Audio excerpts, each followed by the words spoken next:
going on, Jerome's? Yesterday was the absolute cathartic ass whooping, 48-10 over the Cincinnati Bengals. It was certainly a get-right game, and not to be dramatic, but that was about as close to a must-win Week 3 out-of-conference game that you could possibly have, right? Because the Vikings could not afford to head overseas for 2 weeks with bad vibes going on. And the Vikings obviously got a win against the Bears. J.J. McCarthy, fourth quarter magic. Falcons game, not so much. But a lot of inconsistencies all over this team. But they put together a three-phase game. Got it done against the Bengals. So here are 10 truths about the Minnesota Vikings. Number one, Wentz is solid, but JJ should get the job back when he's 100% good to go. Now, you got to find out.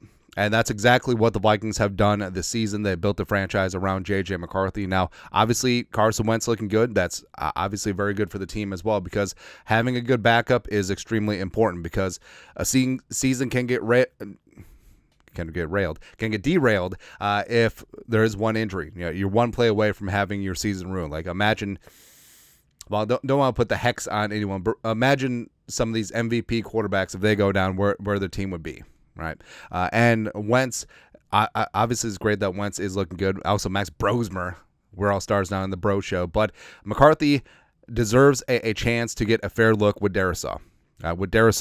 With Addison, with Ryan Kelly healthy and good to go, because just that second half against the Falcons, no bueno. And honestly, if he did have this, he does have this high ankle sprain, but if they knew it at the time, why were they even trotting him out there in the second half against the Falcons? It is what it is, right? But of course, this could change. Like, Wentz could go out against the Steelers or the Browns and just drop 404 touchdowns. Then we'll have a conversation when it comes to the reports that McCarthy could and should return Week 7 against the Eagles. We'll see, right? And it's certainly possible and plausible that J.J. McCarthy, there's going to be some growing pains, sure, but all of a sudden, hey, you have Christian Darrisaw, one of the best young left tackles in the game, as evidenced by completely shutting down Hendrickson, which we'll talk about in a sec, watching your ass, as opposed to Justin School. Yeah. So I don't think that there's any quarterback controversy. Wentz is getting the start on Sunday against Pittsburgh. I think that's smart to announce it now, so there's no pressure or speculation about JJ returning. But JJ is going on this European trip for a reason. Is there a chance that he could return against the Browns? Possibly. We'll see. Number two, Darrisaw is the difference. So just the pressures are down. Well, two of the three sacks were on Carson Wentz. It is what it is, right? But you notice that just the entire confidence of the offensive line shot up when Darrisaw got back out there. Run game was certainly viable. The Vikings and the hammer of Jordan Mason, they were consistently running behind Darrisaw, and for good reason. Darrisaw Jackson on that left side, whoo, it's for real. And this is going to be good for Donovan Jackson as well, because throughout his first couple games, like, it had been Justin School, it had been Walter Rouse. Those are not going to be his tandem partners on that left side for a long time. It is going to be Darrisaw and Jackson, and also the fact that that they got training camp reps, but they didn't get live game reps in preseason. I mean, it's important now to build up that chemistry and communication, all that stuff on the left side of that offensive line.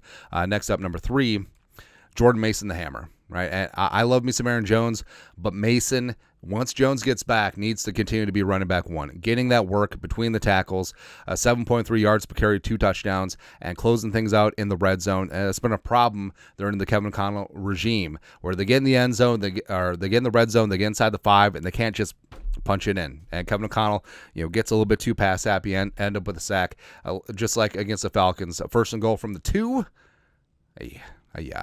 Yeah, but also it just setting things up. And yes, I'm just running on first down. It's boring and vanilla, but Mason getting 5, 6, 7 yards certainly sets you up for success on second and third down, as opposed to just straight out. Let's just cancel first down, just go to second and 10. Yeah, but Jordan Mason is looking really damn good. Also had some good pass blocking reps on Sunday. Number 4, this is the offensive line.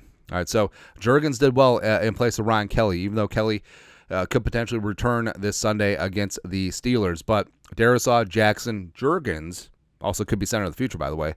Will Fries, Brown, O'Neal. It just felt like we're getting closer to what this was meant to be up front. And the Vikings made a very concerted effort this offseason, built both the trenches, having the meets, and everything gets so much easier once you can protect, right? Everything gets so much easier once you can run the damn ball and get in positive down and distance situations. So everything starts and ends up front. And all this complaining about McCarthy, all this complaining about Jefferson and Hockenson, like, it does have some merit from the first two games, but it doesn't matter. If you can't pass protect, you can't do anything, as evidenced by the Bengals. And that's why I say that if Burrow was even there on Sunday, like, it wouldn't have made a difference because there was no time. There was nothing going on. Next, number 5. The D-line is legit. Ooh, baby, do you know what that's worth? So the Vikings D-line getting after things. So Allen and Hargrave are obviously the headliners, but LDR, legacy game, Jalen Redmond getting after things. J-Red, LDR had 2 tackles for loss. J-Red had that forced fumble. TID's getting all in there too. Like, this platoon and this rotation, I think, can be something special. Hargrave had 2 sacks against the Bears. Jonathan Allen's consistently been getting after things. And these 5 guys rotating through on top of the fantastic edge rushers that we'll talk about in a sec, like, this is what it's meant to be. And yeah, it's frustrating giving up 200-plus yards rushing against the Falcons. It is what it is. But now you're seeing better rally tackling, better run fits, less hero ball at all levels, and they're taking care of things. And also, more LDR definitely shuts things out against the run. It's looking really damn good. Next up, number 6, 3 edge rushers. So Dallas Turner, I know he's not going to get credit for it, except Turner was all over the place in a good way on Sunday. So he's getting pressure, getting into the backfield, setting the edge against the run, and that was on top of Grenard and Andrew Van Ginkel being present and starting. So the Vikings do really have 3 starters on the edge. It just wasn't lip service by Kevin O'Connell and Brian Flores. And I feel like, the pressures will add up to sacks. Like, the sacks are going to come for Grenard. AVG got credit for 2 on Sunday. They're going to come for Dallas Turner as well. Like, everything's going to be good to go. And next up, number 7, big play merchants. So 5 takeaways, 2 defensive scores on Sunday. And this is what the Vikings defense has been predicated on. Take the ball away, make a big play, led the league in interceptions and turnovers last year. Might be in interceptions too, but this is what it's all about. And momentum is real because we're humans and we're susceptible to it. So a big play on defense can completely change the complexion of a game. Because remember, when the Vikings were up 17-3, and then Isaiah Rodgers, which, by the way, number 8, Isaiah Rodgers, game changer. Isaiah Rodgers had that punch out against Noah Fant and the scoop and score. I mean, initially we're thinking, okay, don't let the Bengals get the point sandwich, because if they go down and get a touchdown at 17-10, they get the ball start the second half, who knows, right? So I was a little bit nervous there, but then all of a sudden it's 24-3. All right, good times. And Isaiah Rodgers, absolute game changer. We made the case that it might be the best defensive game in NFL history by a single defender, and he did most of it in the first half. Absolutely bat bleep insane. But 2 forced fumbles, which is great, and it's what Flores says, be about the ball. And now you're seeing guys are rallying to the football and trying to punch this thing out, pay dividends. Because all it does, all that you need in a game, if it's close, just one play that completely have a many point, because the Bengals were marching, remember, and say that it's at least a 10-point swing, maybe a 14-point swing that Isaiah Rodgers punch out and scoop and score. It's amazing. Next up, number 9, Addison comes back week 4. So even though this offense looked really damn good and has looked good in spurts, this offensive line is getting healthy, as well as you're getting one of the best wide receiver 2s in the league. It's fantastic. So Jefferson, Addison, Naylor, who's quietly been productive. Thielen is also present.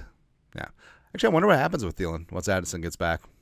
Because honestly, I feel like Naylor's been a better wide receiver 3 than Thielen would be. But that's a different conversation. Hockenson have himself a game. Oliver, caught a touchdown as well. So all of a sudden, this offense starts to look really dangerous. On top of Super Bowl caliber defense. Absolutely. Number 10, Super Bowl quality. And I know people are going to freak out. Well, it was the Bengals. Well, it was at home. Well, it was without Joe Burrow. Don't care. Do not care at all. What do you need to do to compete in the Final Four? Be tough in the trenches and run the ball. That's what you got to be able to do. And have yourself a quarterback who can make a play on third down. That's exactly what you need, and that's exactly what the Vikings have. This offense Like once things start clicking, it could be Wentz, it could be McCarthy, it could be whoever. All the pieces are here for a balanced, kick you in the face type defense, offense, and defensively. I mean, don't even get us started, right? And this is without Blake Cashman. So imagine when he gets back midseason from the hamstring. So starting to get healthy. Okudah made some great plays. Harrison Smith is back, obviously. Isaiah Rodgers, come on. Come on, man. Murph is doing some big-time things. Theo Jackson's looking good. Josh Metellus got himself a pick and is all over the place. So this defense is Super Bowl caliber. This defense is on track to be top 3 in the league, and they're not 3, they're not 2. All right? And offensively, it's coming around. Like maybe these first 2 games were the preseason for the offense. Don't know. And yes, Jonathan James McCarthy deserves to have his job back, minus Wentz just going off for like 404 touchdowns. But we'll see. Either way, these are very good problems to have. These are champagne problems for the Vikings as they roll on. Yes, the schedule is tough, but it's tough because they got to play the Vikings too. That's all I'm saying. Anyways, that's it. 10 truths on this beautiful, wonderful Monday. You guys are the best. To do Skol production value.